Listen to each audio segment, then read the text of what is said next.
ಇನ್ನು ಧರ್ಮಸ್ಥಳ ಪ್ರಕರಣ ತನಿಖೆ ವಿಚಾರ ಎಸ್ಐಟಿ ರಚಿಸಿ ಅಂತ ಆಫೀಸರ್ಗಳಿಗೆ ಜವಾಬ್ದಾರಿಯನ್ನ ಕೊಟ್ಟಿದ್ದೇವೆ. ಅವರೆಲ್ಲ ಜವಾಬ್ದಾರಿ ಸ್ಥಾನದಲ್ಲಿರುವ ಹಿರಿಯ ಅಧಿಕಾರಿಗಳು. ಬೆಂಗಳೂರಿನಲ್ಲಿ ಗೃಹ ಸಚಿವ ಪರಮೇಶ್ವರ್ ಹೇಳಿಕೆಯನ್ನ ನೀಡಿದ್ದಾರೆ. ಜವಾಬ್ದಾರಿಯನ್ನ ನಿಭಾಯಿಸುತ್ತಾರೆ, ಯಾರೂ ಹಿಂದೆ ಸರಿಯುವ ಬಗ್ಗೆ ಹೇಳಿಲ್ಲ, ನನಗಾಗಲಿ ಸರ್ಕಾರಕ್ಕೆ ಆಗಲಿ ಆ ಬಗ್ಗೆ ಏನೂ ಹೇಳಿಲ್ಲ ಅಂತ ಹೇಳಿ ಗೃಹ ಸಚಿವ ಪರಮೇಶ್ವರ್ ಅವರು ಹೇಳಿದ್ದಾರೆ. ಅವರೆಲ್ಲ ಜವಾಬ್ದಾರಿ ಸ್ಥಾನದಲ್ಲಿ ಇರುವಂತಹ ಹಿರಿಯ ಅಧಿಕಾರಿಗಳು. ಯಾರು ಕೂಡ ಹಿಂದೆ ಸರಿತೀವಿ ಅಂತೇಳಿ ತಮಗೆ ಯಾರು ಕೂಡ ಹೇಳಿಲ್ಲ, ತಮಗಾಗಲಿ ಅಥವಾ ಸರ್ಕಾರಕ್ಕಾಗಲಿ ಹೇಳಿಲ್ಲ. ಜವಾಬ್ದಾರಿಯನ್ನ ಅವರು ನಿಭಾಯಿಸುತ್ತಾರೆ, ಯಾರು ಹಿಂದೆ ಸರಿಯುವ ಬಗ್ಗೆ ಯಾವುದೇ ವಿಚಾರವನ್ನ ತಮಗಾಗಲಿ ಅಥವಾ ಸರ್ಕಾರಕ್ಕಾಗಲಿ ಹೇಳಿಲ್ಲ ಅಂತ ಗೃಹ ಸಚಿವ ಡಾಕ್ಟರ್ ಜಿ ಪರಮೇಶ್ವರ್ ಅವರು ಹೇಳಿದ್ದಾರೆ. ಆಫೀಸರ್ಸ್ಗಳಿಗೆ ಜವಾಬ್ದಾರಿಯನ್ನ ಕೊಟ್ಟಿದ್ದೇವೆ. ಅವರೆಲ್ಲ ಜವಾಬ್ದಾರಿ ಸ್ಥಾನದಲ್ಲಿರುವಂತಹ ಹಿರಿಯ ಅಧಿಕಾರಿಗಳು. ಅವರು ತನಿಖೆಯಿಂದ ಹಿಂದೆ ಸರಿಯೋದಿಲ್ಲ. ನಮಗೂ ಕೂಡ ಆ ವಿಚಾರಕ್ಕೆ ಸಂಬಂಧಪಟ್ಟಂತೆ ಹಿಂದೆ ಸರಿತೀವಿ ಅಂತ ತಿಳಿಸಿಲ್ಲ ಅಥವಾ ಸರ್ಕಾರಕ್ಕೂ ಕೂಡ ಈ ಕುರಿತಂತೆ ಏನೂ ಹೇಳಿಲ್ಲ. ಅವರು ಜವಾಬ್ದಾರಿ ಇರುವಂತಹ ವ್ಯಕ್ತಿಗಳು, ಜವಾಬ್ದಾರಿಯನ್ನ ನಿರ್ವಹಿಸುತ್ತಾರೆ ಅಂತೇಳಿ ಗೃಹ ಸಚಿವ ಡಾಕ್ಟರ್ ಜಿ ಪರಮೇಶ್ವರ್ ಅವರು ಹೇಳಿದ್ದಾರೆ. ಯಾಕೆಂದ್ರೆ ಇಬ್ಬರು ಅಧಿಕಾರಿಗಳು ತಮ್ಮ ಜವಾಬ್ದಾರಿಯಿಂದ ಹಿಂದೆ ಸರಿತಾ ಇದ್ದಾರೆ ಅನ್ನುವಂತಹ ಮಾತುಗಳು ಹರಿದಾಡ್ತಾ ಇದ್ವು. ಅದಕ್ಕೆ ಸಂಬಂಧಪಟ್ಟಂತೆ ಬಹುಶಃ ಡಾಕ್ಟರ್ ಜಿ ಪರಮೇಶ್ವರ್ ಅವರು ಈ ಹೇಳಿಕೆಯನ್ನ ನೀಡಿದ್ದಾರೆ.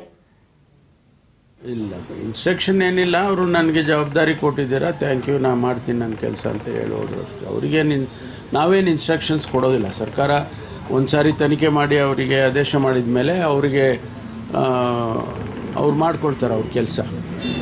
ಈಗ SIT ತಂಡದಿಂದ ವೈಯಕ್ತಿಕ ಕಾರಣಕ್ಕಾಗಿ ಯಾರಾದ್ರೂ ಅಧಿಕಾರಿಗಳು ಹೊರಗುಳಿಯುವಂಥದ್ದು ಏನಾದರೂ ಆಗ್ತಾ ಇದೆ? ಇಲ್ವಲ್ಲ, ಆ ರೀತಿ ಏನು ಗೊತ್ತಿಲ್ಲ ನನಗೆ. ವೈಯಕ್ತಿಕ ಕಾರಣಕ್ಕಾಗಿ ನನಗೆ ಆ ರೀತಿ ಏನಿಲ್ಲ. ಅವರೆಲ್ಲ ಜವಾಬ್ದಾರಿ ಸ್ಥಾನದಲ್ಲಿರ್ತಕ್ಕಂಥ ಹಿರಿಯ ಅಧಿಕಾರಿಗಳು. ಅವರಿಗೆ ಕೊಟ್ಟಿದ್ದೇವೆ, ಮಾಡ್ತಾರೆ ಅವರು. ನನಗೆ ಆಗಲಿ ಸರ್ಕಾರಕ್ಕೆ ಯಾರು ಇಲ್ಲ ನಾವು ಮಾಡೋದಿಲ್ಲ ಬರೋದಿಲ್ಲ ಹಾಗೆ ಅಂತ ಏನು ಯಾರು ಹೇಳಿಲ್ಲ. ನೀವೇ ಯಾಕೆ ಹೇಳ್ಕೊಳ್ತಾ ಇದ್ದೀರಾ? ಗೊತ್ತಿಲ್ಲಪ್ಪ, ಅದೆಲ್ಲ ಇಲ್ಲಿದೆ ಹೇಳ್ರಿ. ಶಶಿ ತರೂರ್ದಿಲ್ಲ ಇಲ್ಲಿ. ಆಯ್ತಾಯ್ತು, ಥ್ಯಾಂಕ್ ಯು. ಇಲ್ಲ, ಇನ್ಸ್ಟ್ರಕ್ಷನ್ ಏನಿಲ್ಲ. ಅವರು ನನಗೆ ಜವಾಬ್ದಾರಿ ಕೊಟ್ಟಿದ್ದೀರಾ, ಥ್ಯಾಂಕ್ ಯು, ನಾ ಮಾಡ್ತೀನಿ ನನ್ನ ಕೆಲಸ ಅಂತ ಹೇಳೋದು ಅಷ್ಟೇ. ಅವರಿಗೆ ನಾವೇನು ಇನ್ಸ್ಟ್ರಕ್ಷನ್ಸ್ ಕೊಡೋದಿಲ್ಲ. ಸರ್ಕಾರ ಒಂದು ಸಾರಿ ತನಿಖೆ ಮಾಡಿ ಅವರಿಗೆ ಆದೇಶ ಮಾಡಿದ ಮೇಲೆ ಅವರಿಗೆ ಅವ್ರು ಮಾಡ್ಕೊಳ್ತಾರೆ ಅವ್ರ ಕೆಲಸ. ಈಗ SIT ತಂಡದಿಂದ ವೈಯಕ್ತಿಕ ಕಾರಣಕ್ಕಾಗಿ ಯಾರಾದ್ರೂ ಅಧಿಕಾರಿಗಳು ಹೊರಗುಳಿಯುವಂಥದ್ದು ಏನಾದರೂ ಆಗ್ತಾ ಇದೆ? ಇಲ್ವಲ್ಲ, ಆ ರೀತಿ ಏನು ಗೊತ್ತಿಲ್ಲ ನನಗೆ. ವೈಯಕ್ತಿಕ ಕಾರಣಕ್ಕಾಗಿ ನನಗೆ ಆ ರೀತಿ ಏನಿಲ್ಲ. ಅವರೆಲ್ಲ ಜವಾಬ್ದಾರಿ ಸ್ಥಾನದಲ್ಲಿರ್ತಕ್ಕಂಥ ಹಿರಿಯ ಅಧಿಕಾರಿಗಳು. ಅವರಿಗೆ ಕೊಟ್ಟಿದ್ದೇವೆ, ಮಾಡ್ತಾರೆ ಅವರು. ನನಗೆ ಆಗಲಿ ಸರ್ಕಾರಕ್ಕೆ ಯಾರು ಇಲ್ಲ ನಾವು ಮಾಡೋದಿಲ್ಲ ಬರೋದಿಲ್ಲ ಹಾಗೆ ಅಂತ ಏನು ಯಾರು ಹೇಳಿಲ್ಲ. ನೀವೇ ಯಾಕೆ ಹೇಳ್ಕೊಳ್ತಾ ಇದ್ದೀರಾ? ಧರ್ಮಸ್ಥಳ ಪ್ರಕರಣಕ್ಕೆ ಸಂಬಂಧಪಟ್ಟಂತೆ SITಯನ್ನ ಏನು ಈಗಾಗಲೇ ಸರ್ಕಾರ ರಚನೆ ಮಾಡಿದೆ, ಅದಕ್ಕೆ ಸಂಬಂಧಪಟ್ಟಂತೆ ಗೃಹ ಸಚಿವ ಡಾಕ್ಟರ್ ಜಿ ಪರಮೇಶ್ವರ್ ಅವರು ಮಾತನಾಡಿರುವಂತದ್ದು. 4 ಹಿರಿಯ ಅಧಿಕಾರಿಗಳನ್ನ ಈ ಒಂದು SIT ತಂಡದಲ್ಲಿ ನೇಮಿಸಲಾಗಿದೆ. ಅವರಲ್ಲಿ ಯಾರೂ ಕೂಡ ಹಿಂದೆ ಸರಿಯುವ ಪ್ರಶ್ನೆನೇ ಇಲ್ಲ. ಯಾರೋ ಕೇಳಿದಂತಹ ಪ್ರಶ್ನೆಗೆ ಅವರು ನೀಡಿರುವಂತಹ ಉತ್ತರ. ಅವರೆಲ್ಲರೂ ಕೂಡ ಜವಾಬ್ದಾರಿ ಇರುವಂತಹ ವ್ಯಕ್ತಿಗಳು.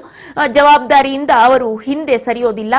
ಸರ್ಕಾರ ಕೂಡ ಇದರಲ್ಲಿ ಮೂಗು ತೂರಿಸೋದಿಲ್ಲ. ಒಂದು ಸಲ ಜವಾಬ್ದಾರಿಯನ್ನ ಕೊಟ್ಟ ಮೇಲೆ SIT ತಂಡವನ್ನ ರಚನೆ ಮಾಡಿ ತನಿಖೆ ಮಾಡಿ ಅಂತ ಹೇಳಿ ಆದೇಶವನ್ನ ನೀಡಿದ ಮೇಲೆ ಮತ್ತೆ ಅವರನ್ನ ಕರೆಸಿ ಮಾತನಾಡುವಂತದ್ದನ್ನ ಮಾಡೋದಿಲ್ಲ. ಅವರು ಕೂಡ ಗೊತ್ತಿದೆ ಏನ್ ಮಾಡಬೇಕು ಅಂತ ಹೇಳಿ, ಅಧಿಕಾರಿಗಳಿಗೆ ಗೊತ್ತಿರುತ್ತೆ. ಅವರು ತನಿಖೆಯನ್ನ ನಡೆಸ್ತಾರೆ ಅಂತ ಹೇಳಿ ಡಾಕ್ಟರ್ ಜಿ ಪರಮೇಶ್ವರ್ ಅವರು ಹೇಳಿದ್ದಾರೆ. ಯಾರು ತನಿಖೆ ಮಾಡಬೇಕು ಅಂತ ಒತ್ತಾಯ ಮಾಡಿದರು? ಬಹಳ ಜನ ಆ ಭಾಗದಲ್ಲಿ ಇರ್ತಕ್ಕಂಥವರು, ಪ್ರಗತಿಪರ ಚಿಂತಕರು, ಆ ಭಾಗದಲ್ಲಿ ಜನಸಮುದಾಯ ಮತ್ತು ಅವರೆಲ್ಲ ಸೇರಿ ಒತ್ತಾಯ ಮಾಡಿದ್ದಾರೆ. ಕಂಪ್ಲೇಂಟ್ ಕೊಟ್ಟಿದ್ದಾರೆ.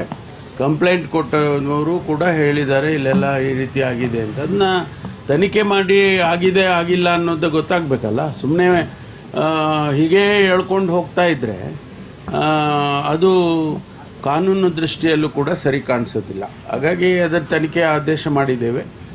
ತನಿಖೆಯಲ್ಲಿ ಏನು ಬರುತ್ತೆ ಗೊತ್ತಿಲ್ಲ ನಮಗೆ. ಏನೂ ಇಲ್ಲ ಅಂತಾದರೆ ಯಡಿಯೂರಪ್ಪನವರು ಹೇಳಿದಾಗೆ ಆಯಿತು, ಏನೂ ಇಲ್ಲ ಅಂಥೇಳಿ ಇಡೀ ಸಮಾಜಕ್ಕೆ ತಿಳಿಸ್ಬೋದು ನಾವು. ಇಲ್ಲ, ಈಗ ಯಾರು ತನಿಖೆ ಮಾಡಬೇಕು ಅಂತ ಒತ್ತಾಯ ಮಾಡಿದರು?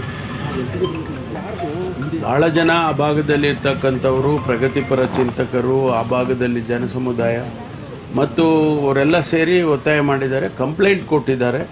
ಕಂಪ್ಲೇಂಟ್ ಕೊಟ್ಟವರು ಕೂಡ ಹೇಳಿದ್ದಾರೆ ಇಲ್ಲೆಲ್ಲ ಈ ರೀತಿ ಆಗಿದೆ ಅಂತ. ಅದನ್ನ ತನಿಖೆ ಮಾಡಿ ಆಗಿದೆ ಆಗಿಲ್ಲ ಅನ್ನೋದು ಗೊತ್ತಾಗಬೇಕಲ್ಲ. ಸುಮ್ಮನೆ ಹೀಗೆ ಹೇಳ್ಕೊಂಡು ಹೋಗ್ತಾ ಇದ್ರೆ ಅದು ಕಾನೂನು ದೃಷ್ಟಿಯಲ್ಲೂ ಕೂಡ ಸರಿ ಕಾಣಿಸೋದಿಲ್ಲ. ಹಾಗಾಗಿ ಅದರ ತನಿಖೆ ಆದೇಶ ಮಾಡಿದ್ದೇವೆ. ತನಿಖೆಯಲ್ಲಿ ಏನು ಬರುತ್ತೆ ಗೊತ್ತಿಲ್ಲ ನಮಗೆ. ಏನೂ ಇಲ್ಲ ಅಂತಾದರೆ ಯಡಿಯೂರಪ್ಪನವರು ಹೇಳಿದಾಗೆ ಆಯಿತು, ಏನೂ ಇಲ್ಲ ಅಂಥೇಳಿ ಇಡೀ